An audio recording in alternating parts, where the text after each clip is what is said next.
Great day guys, welcome again sa ating YouTube channel and just Nagiri Vlogs. At ayan guys, diba? So trip to Davao na to guys, no? So wala na makakapigil dito. So ayan, let's go. At syempre to clarify, gusto ko lamang po linawin sa mga nagtatanong na pauwi na dito sina Kuya Ruel. May napag-usapan na po kami behind that po. Syempre hindi naman po ako papayag na ako lang dun mag-isa, diba? So it's aligned with the plan po. So hindi po ako mangunguna o hindi ko po papangunahan ng isang Ruel of Malalag. Kaya na lamang po ang hintayin na lang po sa live ni Ruel of Malalag kung ano po ang kanyang magiging announcement po. So may mga napag-usapan na po kami, syempre part ng Roboy. So ayan, alam na po namin yan kung ano po ang mga pagkakasunod-sunod, ano mga mangyayari. So nakita ko kasi sa comment nung sa in-upload ko ng preparation ng pag-alis ko papunta ng Davao, may mga suggestions, may mga iniinda kumbaga. So ayan, to clarify that, napag-usapan na po namin, wala na po kayong dapat ipag-alala. So ayan, tuloy na guys. At syempre check natin yung ating mga gamit. Syempre, kumustahin natin ating kaibigan. Wow, basta ano yan? Mapunta muna ako tala. Sige. Tingin ka dito ha. Ayos yung pambabae ha. Pambabae. Anong masasabi mo sa akin bro? Ayun, ingat ka sa biyahe at ano?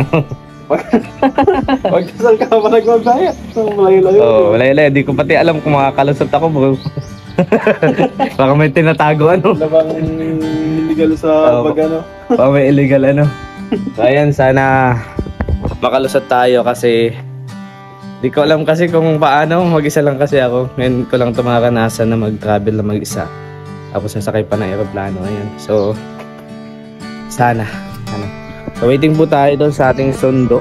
So doon sa binigay sa akin na budget po ay first of all, I want to thank you pala po sa nag-sponsor ko po dito sa aking flight papunta ng Davao. At syempre, hindi ko may mention kasi ayaw nila pa-mention. Napaka-silent lang po nila pero napakabuti nila. Binigyan po nila ako ng budget papunta ng Davao at yung mga gagastusin ko. So pinagkasya-kasya ko po at inasikasa ko po guys.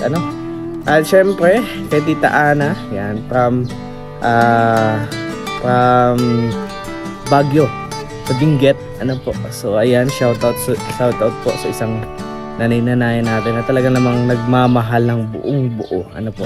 So yun po yung ginamit ko, yung binigay mo, yung ginamit ko po pambili po ng aking maleta para hindi po ako mahirapan kasi nga kapag bag lang ay lahat yan, bit-bit ko yan lahat. At syempre pandagdag din sa aking magiging gastos sa pagbiyahe, syempre pagkain, etc. at pamasahe, po guys. So ayan, susunod na tayo susunod tayo ng door-to-door kasi napag-isipan natin, being practicality kasi ito guys, kapag mag-commute tayo, bihin pa natin na 900 kasi ang pamasahe papunta doon, plus yung expenses pa natin papunta pa ng Terminal 3, madami pang etc. Mahirapan pa tayo. So mas maganda yung door-to-door na lang kasi diretsuhan na ito guys, no? So wala na itong hinto-hinto pa. At syempre 8 AM bukas ang biyahe ko, so kailangan makaabot. So yan, like and share tayo guys, and don't forget those keep us. So salamat and God bless. Boss. Okay, hindi mo na ako pipigilan. Nakabiyak ka na, pipigilan pa kasi. Diretso na. Hindi mo na ako pipigilan, tol. So guys, hindi mo na ako pipigilan, tol. Nakagaya ka na. Let's go na. Go ka na this.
So yun guys, welcome back again sa ating YouTube channel is Philippines.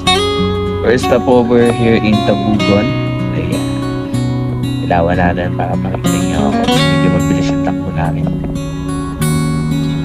So ayan, pinakamakabahan na tayo.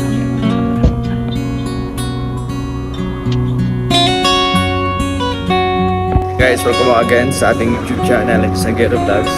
So, dito tayo sa Pagbilao, Quezon. It's been 4 hours. Wala na ulit tayo ng diet at napakabilis guys. Tumilipad yung kotse para wala sa roller coaster. At yan, tara samahan niyo po ako hanggang sa pagdating natin airport. Makasakay tayo at sa pagdating natin ng Davao. Let's go. Slight left onto NAIA Terminal 3 departure area ramp. In 500 meters, merge onto Terminal 3 exit ramp.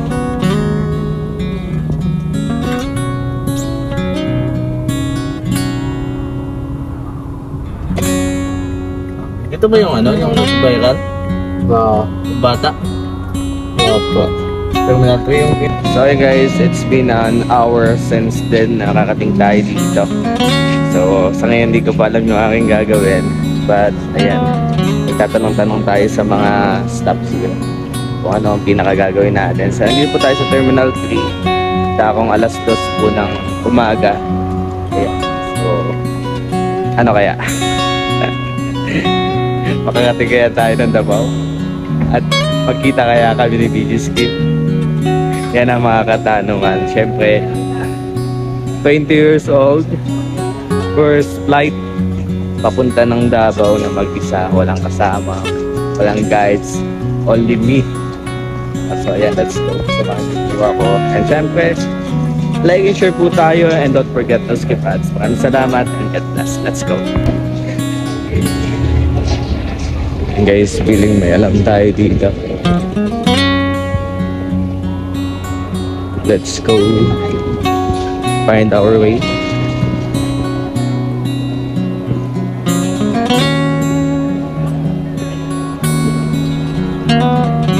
Wala pang Davao. Buwan. Daraga. Wala pa.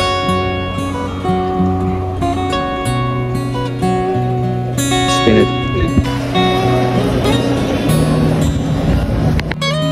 So yan, dito na tayo. Drop off sa South Truck. Check-in luggage na po tayo guys.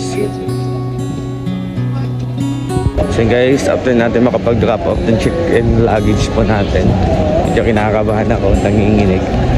Punta na tayo sa domestic, tinatawag nila. Domestic entrance. Grabe. It looks like a maze. Ganun lang, tanong-tanong lang ako guys. Dala natin tong, pero mamaya pa naman ito kung isipin. But supposed to be ayusin na natin bago pa ang lahat.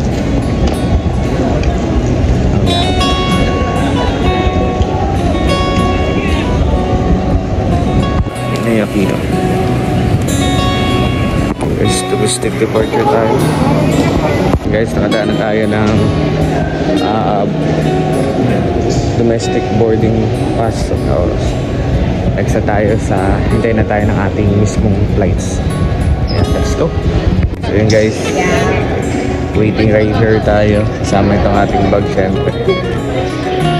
So waiting na lang tayo sa announcement.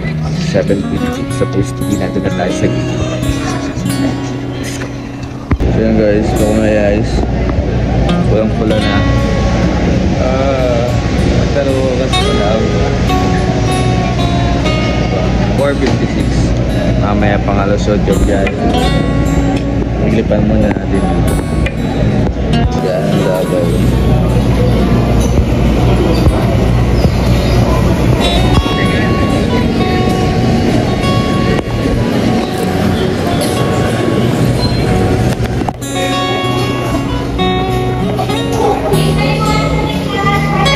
And guys, there is a message sent to me. My boarding gate is 1:30. Oh, 5G 963 Davao. Ayan.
Cabin crew to take off stations, thank you.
guys, we're here in Davao Airport. Medyo nabubungog ako. So, hindi po tayo masusunod ngayon, kuya. Mangyayari nito. Kukumit ako papuntang Bukid for 4 hours. Kaya ba? Kayanin. Sinupunta sila ng bundok. So, hindi ako susunod nila. Pero all goods lang. Basta may pamasahe. Hindi nga pag nawalan ka ng pamasahe, kung paano ka. So yan, let's go muna. Pinakamalapit dito na kainan. Sakay tayo ng taxi. And then, ito tayo ng Itugon. So, ang medyo ano dito kasi parang taga Manila, hindi ako Bisaya. Ang bihira. Bahala na.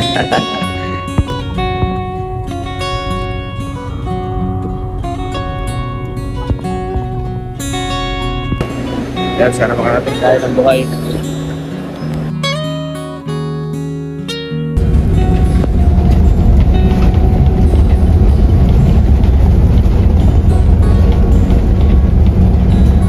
Tayo ng problema. Lat pa kaayo. Lat yung sinasakyan natin bus. So baka matatagalan tayo. 2 oras pa yung bibiyahin. At hindi ko alam kung makauwi pa tayo. So magagabi na guys. So kailangan makauwi. Ito pala kahirap mag-commute dito sa Bukidnon. Pero ganito man. Ginusto natin to. Kaya panindigan natin to hanggang dulo.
kaibigan. Nakain na kami. Nag-serve po tayo. Medyo mapagod guys. Pero sulit to. Kala kayo? Let's go. Maraming salamat sa pagsama sa akin sa vlog na ito. At now, ayan. Tara, kain tayo.